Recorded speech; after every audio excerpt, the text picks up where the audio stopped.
इस लेक्चर में हम लोग डिस्कस करने वाले हैं डिराक नोटेशंस। और डिराक नोटेशंस जो है वो क्वांटम मैकेनिक्स में हम लोग यूज करते हैं और ये यूज किया जाता है आप किसी भी वेव फंक्शन को रिप्रेजेंट करने के लिए या वेव फंक्शन के कॉम्प्लेक्स कॉन्जुगेट को रिप्रेजेंट करने के लिए। तो अगर हम लोग नोटेशंस की बात करें तो क्वांटम मैकेनिक्स में नोटेशंस जो हैं, एक तो वेव मैकेनिक्स नोटेशंस हो जाएंगे, वेव मैकेनिक्स नोटेशंस, और दूसरे जो नोटेशंस बाद में यूज किए गए थे डिराक के द्वारा वो आपके हो जाएंगे डिराक नोटेशंस।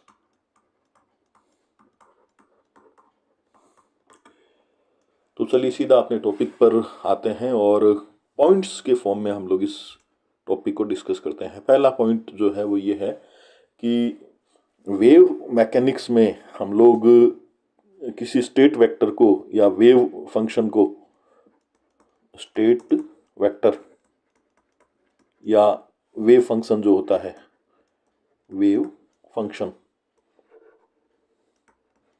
उसको हम लोग रिप्रेजेंट करते हैं साई एन से। और साई एन नॉर्मली फंक्शन होता है पोजीशन का और टाइम का, यानी कि आर ओ टी का फंक्शन होता है। इसी चीज को हम लोग डिराक नोटेशंस में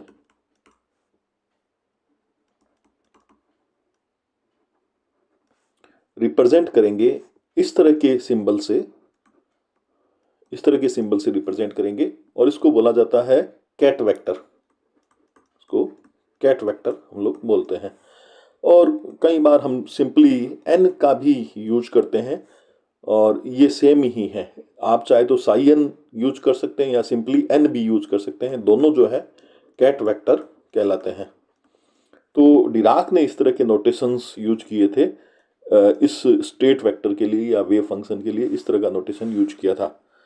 अब सेकंड पॉइंट ये है कि इसका जो कॉम्प्लेक्स कॉन्जुगेट है, कॉम्प्लेक्स कॉन्जुगेट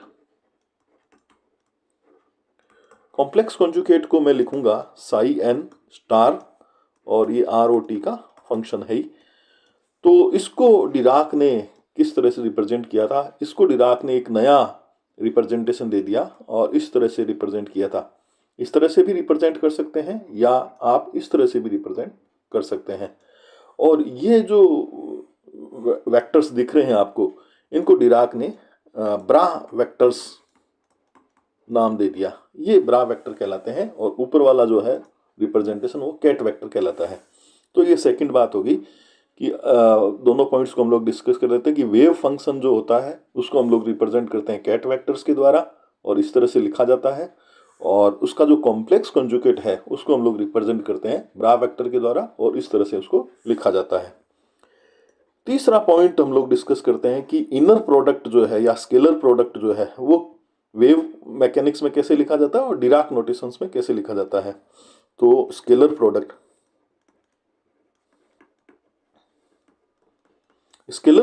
को वेव मैकेनिक्स में हम लोग इस तरह से लिखते हैं नॉर्मली साई एन, और या चलो एन अपने अभी यूज नहीं करते हैं, दो अलग अलग फंक्शंस ले लेते हैं।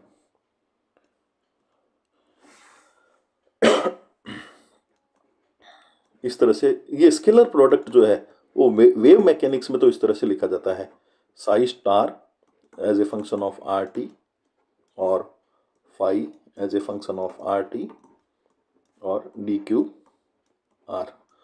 और ये तो आपका वेव मैकेनिक्स का नोटेशन हो गया। जैसा हम लोग डिस्कस करें कि दो तरह के नोटेशंस काम में लिए जाते हैं क्वांटम मैकेनिक्स में, वेव मैकेनिक्स नोटेशन और डिराक नोटेशन। डिराक नोटेशन में इसी क्वांटिटी को सिंपली इस तरह से लिख दिया जाता है साई फाई। और आप देखेंगे तो ये ब्रा वेक्टर है, ये कैट वेक्टर है, तो ये ब्रैकेट कहलाता है कि सी यहाँ पर नॉर्मली यूज नहीं करते। तो ब्रा वेक्टर और कैट वेक्टर का ये कॉम्बिनेशन होता है स्केलर प्रोडक्ट। तो स्केलर प्रोडक्ट को हम लोग डिराक नोटेशंस में इस तरह से लिखते हैं और वेव मैकेनिक्स नोटेशंस में ऊपर मैंने ये लिखा है। तो इससे आगे बढ़ते हैं हम लोग। अब हम लोग डिस्कस करते हैं कि नॉर्मलाइजेशन कंडीशन जो है वो किस तरह से लिखी जा सकती है। तो देखिए फोर्थ पॉइंट अपना आ जाएगा नॉर्मलाइजेशन कंडीशन। नॉर्मलाइजेशन कंडीशन की बात करें तो वेव मैकेनिक्स में नॉर्मलाइजेशन कंडीशन इस तरह से लिखते हैं, psi n star psi n और d cube r is equal to 1। ये तो आपका वेव मैकेनिक्स नोटेशन हो गया। और डिराक नोटेशंस में बड़ा सिंपल सा फॉर्म इसका लिख दिया जाता है और वो है n n bracket of n n या scalar product of n n is equal to 1। तो ये नॉर्मलाइजेशन कंडीशन आपके वेव मैकेनिक्स नोटेशन में और ये सिंपली डिराक नोटेशन में। तो डिराक नोटेशन जो है वो बहुत ही कंफर्टेबल यूज किया जा सकता है, कंफर्टेबली यूज किया जा सकता है, आसानी हो जाती है, सुविधा हो जाती है डिराक नोटेशंस को यूज करने में बजाय वेव मैकेनिक्स नोटेशंस को यूज करना। नॉर्मलाइजेशन कंडीशन के बाद हम लोग लिखते हैं orthogonality condition. Orthogonality condition, orthogonality condition wave mechanics की बात करें तो इस तरह से लिखी जा सकती है, साई एम और साई एन और d q bar is equal to 0 if m is not equal to n. तो ये तो आपका वेव मैकेनिक्स नोटेशन में हमने ऑर्थोगोनलिटी कंडीशन लिख दी। डिराक नोटेशन में हम लोग इसको इस तरह से लिख सकते हैं, एम सिंपल, बड़ा सिंपल सा नोटेशंस होता है, बड़ा आसानी से लिखा जा सकता है। एम एन का जो ब्रैकेट है वो कितना होता है, वो 0 होता है। कब होता है 0? जब if m is not equal to n. तो ये ऑर्थोगोनलिटी कंडीशन आ गई। सिक्स्थ पॉइंट पर हम लोग इन दोनों कंडीशन को एक साथ लिखना चाहेंगे, यानी कि ऑर्थो नॉर्मलाइजेशन कंडीशन।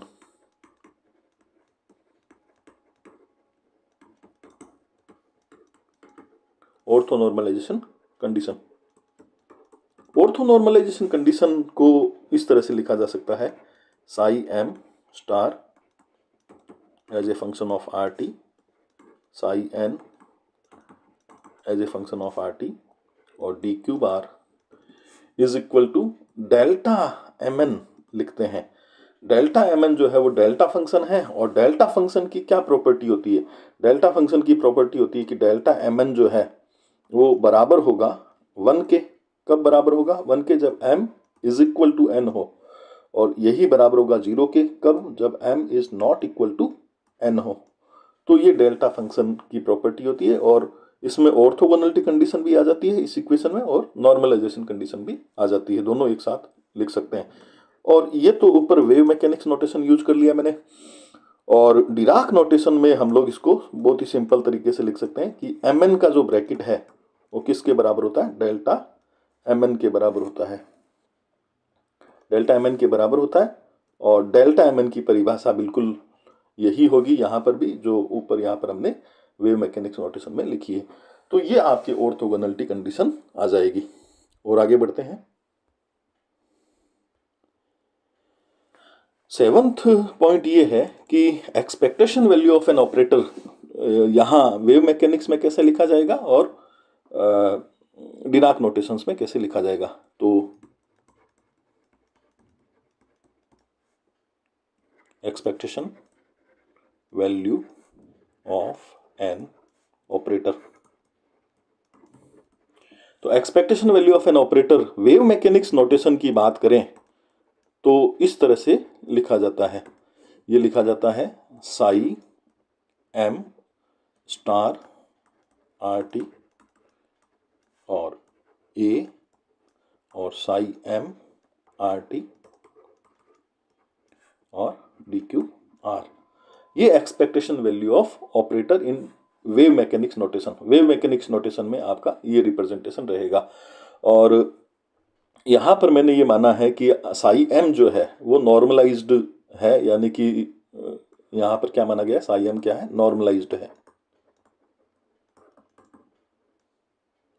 नॉर्मलाइज्ड होने का मतलब ये हुआ कि psi m is equal to कितना है, 1 है। तो ये वेव मैकेनिक्स नोटेशन में लिख दिया। डिराक नोटेशंस में इसको बड़ी आसानी से इस तरह से लिखा जा सकता है, साई एम और ए और साई एम। ये डिराक नोटेशन में हम लोग एक्सपेक्टेशन वैल्यू को इस तरह से लिखते हैं, और वेव मैकेनिक्स नोटेशन में हमने ऊपर ये एक्सपेक्टेशन वैल्यू को इस तरह से लिखा है। तो हम लोग सीख रहे हैं कि किस तरह से डिराक नोटेशंस का यूज किया जाता है। तो 1 बाय 1 हम लोग इसको डिस्कस कर रहे हैं। तो एक्सपेक्टेशन वैल्यू को इस तरह से लिख सकते हैं। इसके बाद में आइगेन वैल्यू इक्वेशन की बात करते हैं। आइगेन वैल्यू इक्वेशन, तो eigen value equation wave mechanics notation में कैसे लिखी जाती है? वेव मैकेनिक्स नोटेशन में इस तरह से लिखी जाती है। वेव मैकेनिक्स नोटेशन में आइगेन वैल्यू इक्वेशन कुछ इस तरह से हम लोग लिख सकते हैं, और डिराक नोटेशंस में हम लोग आइगेन वैल्यू इक्वेशन को इस तरह से लिख सकते हैं। ऑपरेटर ए ऑपरेट हो रहा है कैट वेक्टर पे, और इसकी आइगेन वैल्यू आ गई ए एन, और वापस कैट वेक्टर आ गया साई एन। ठीक है, तो ये आपका डिराक नोटेशन हो गया इधर वाला, और इधर वाला जो है वेव मैकेनिक्स नोटेशन हो गया। और इसी इक्वेशन का कॉम्प्लेक्स कॉन्जुगेट अगर मैं लिखना चाहूं, इसी इक्वेशन का अगर मैं कॉम्प्लेक्स कॉन्जुगेट लिखना चाहूं, तो ये आप इस तरह से लिख सकते हैं। वेव मैकेनिक्स नोटेशन तो इस तरह से लिख सकते हैं, और इधर अगर कॉम्प्लेक्स कॉन्जुगेट लिखना चाहें तो वो कुछ इस तरह से लिखा जा सकता है।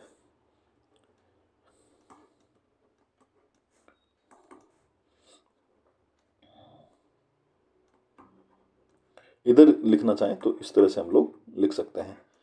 तो ये हमने आइगेन वैल्यू इक्वेशन लिखी है, और इस आइगेन वैल्यू इक्वेशन का हमने कॉम्प्लेक्स कॉन्जुगेट इस तरह से लिखा है। इधर हमने डिराक नोटेशन में आइगेन वैल्यू इक्वेशन लिखी है, और इसका कॉम्प्लेक्स कॉन्जुगेट इस तरह से लिखा है। यहाँ ये ध्यान देने वाली बात रहेगी कि कैट वेक्टर जो होता है, ये कैट वेक्टर है, इस कैट वेक्टर पर ऑपरेटर जो है वो लेफ्ट से ऑपरेट करता है, और आइगेन वैल्यू निकल कर आ जाती है।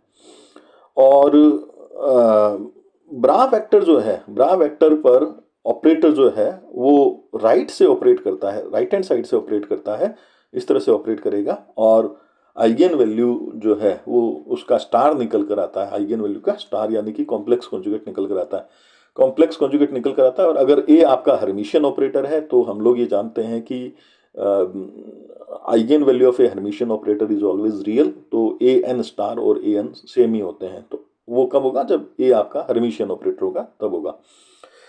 तो आइगेन वैल्यू इक्वेशन को वेव मैकेनिक्स में इस तरह से लिख दिया, और आपके डिराक नोटेशंस में हमने इस तरह से लिख दिया है।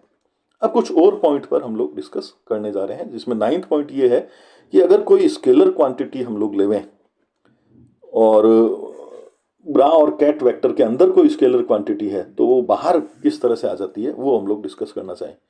तो देखिए एन और ए, इसको एन जो है, चलो एन मैं यूज नहीं करता, मैं इसको वापस लिख देता हूं, रब कर देता हूं एक बार।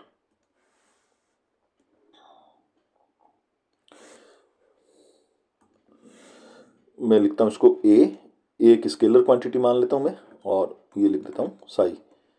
तो इसको एक्सपेंड करें तो किस तरह से ये एक्सपेंड होता है? तो ये ध्यान रखिए कि जब एक स्केलर क्वांटिटी ए जब कैट वेक्टर से बाहर आएगी तो सिंपली ए ही बाहर आएगा, और इस तरह से लिखा जाएगा, साई अंदर ही रह जाएगा।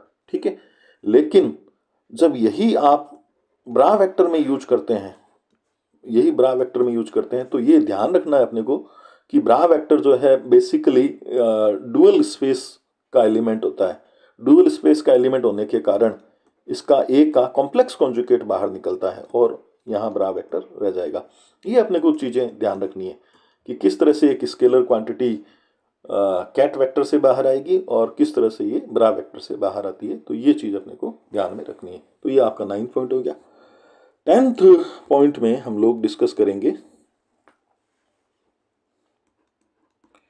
10th पॉइंट में कुछ इनइक्वलिटीज को हम लोग डिस्कस करेंगे, या पहले अपने नॉर्म की बात कर लेते हैं कि नॉर्म किस तरह से डिफाइन किया जाता है। हालांकि नॉर्म या स्केलर प्रोडक्ट जो है वो एक ही बात होती है, नॉर्म ऑफ ए वेक्टर। या simply state vector.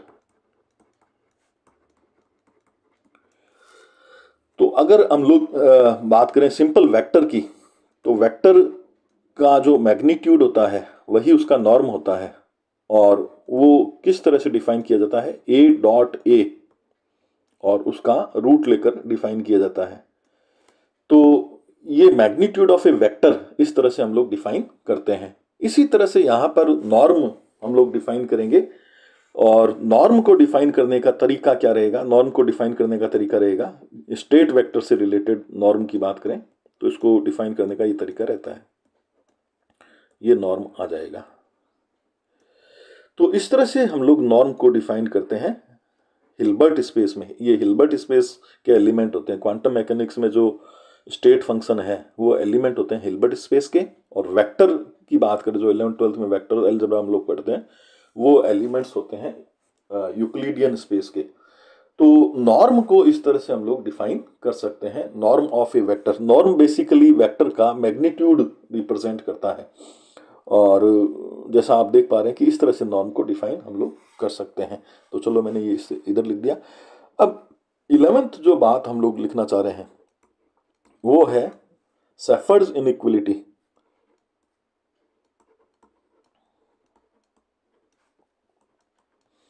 Shepherd inequality, तो ये इनइक्वलिटी क्या होती है कि अगर वेक्टर की बात करें तो ये वेक्टर अलजेब्रा में ये इनइक्वलिटी होती है ए डॉट बी के मोड का जो स्क्वायर होता है वो लेस देन और इक्वल टू होता है मॉड ऑफ ए का स्क्वायर और मॉड ऑफ बी का स्क्वायर। ये सेफर्ड्स इनइक्वलिटी जो है वो वेक्टर अलजेब्रा में है, और इसी को अगर हम लोग क्वांटम मैकेनिक्स में और डिराक नोटेशन में लिखना चाहें तो इसको इस तरह से हम लोग लिख सकते हैं, साई फाई और इसके मोड का स्क्वायर इज लेस देन और equal to psi phi, norm of psi norm of phi. तो ये इस तरह से हम लोग लिख सकते हैं सेफर्ड्स इनइक्वलिटी को। ऊपर तो मैंने वेक्टर फॉर्म में लिखा है, वेक्टर नोटेशंस में लिखा है, और नीचे मैंने डिराक नोटेशंस में सेफर्ड्स इनइक्वलिटी को लिखा है। और यहाँ इक्वलिटी का साइन कब आता है, लेस देन और इक्वल लिखा है मैंने, इक्वलिटी का साइन तब आता है जब साई और फाई लीनियरली डिपेंडेंट हो। तो यहाँ मैं नोट के फॉर्म में लिख देता हूँ, psi and phi, if psi and phi are linearly dependent, then there will be equality sign.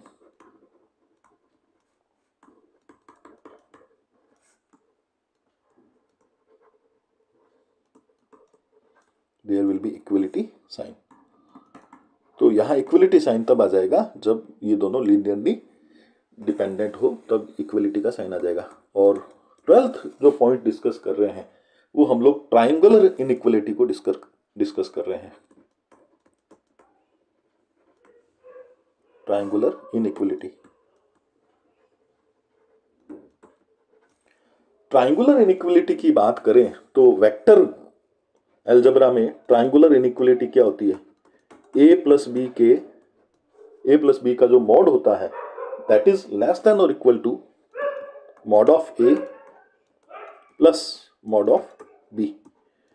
तो ये ट्राइंगुलर इनइक्वलिटी आपके वेक्टर अलजेब्रा में होती है, और क्वांटम मैकेनिक्स में डिराक नोटेशंस में इस इनइक्वलिटी को किस तरह से हम लोग लिख सकते हैं, तो ये लिख सकते हैं साई प्लस फाई का ब्रैकेट, और इसका अपने को नॉर्म लेना है, इज लेस देन और equal to norm of psi plus norm of phi. तो ये आपके डिराक नोटेशंस में ट्राइंगुलर इनइक्वलिटी को लिख सकते हैं। तो ये कुछ एक पॉइंट हमने डिराक नोटेशन से रिलेटेड पढ़े हैं, और यहाँ पर लास्ट में समराइज कर रहा हूं कुछ और पॉइंट्स को, और वो ये है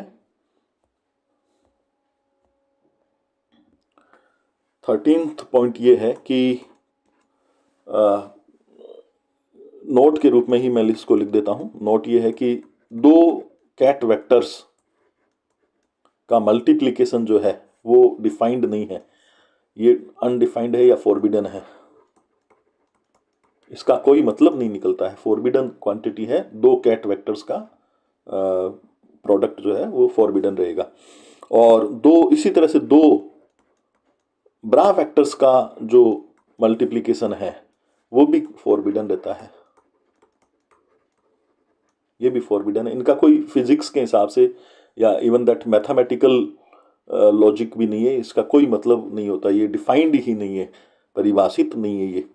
इसके बाद तीसरा जो नोट है कि एक ब्रा वेक्टर, एक कैट वेक्टर लिया और एक ब्रा वेक्टर लिया, ये जो है ना ये ऑपरेटर की तरह काम करता है, कि आपके ऑपरेटर की तरह इसको आप किसी स्टेट पर ऑपरेट करा सकते हैं। तो ये एक ऑपरेटर की तरह यहाँ काम करेगा, जिसमें एक कैट वेक्टर लिया गया है, एक ब्रा वेक्टर लिया गया है, ये एक ऑपरेटर की तरह काम करेगा। और नेक्स्ट जो पॉइंट है, ये कुछ बातें हम लोग नोट कर रहे हैं। नेक्स्ट पॉइंट ये है कि क्वांटम मैकेनिक्स में जो कैट वेक्टर है उसको एक हम लोग कॉलम मैट्रिक्स के द्वारा रिप्रेजेंट कर सकते हैं।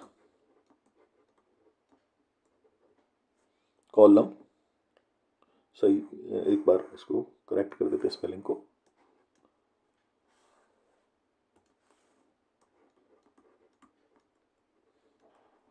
Column matrix,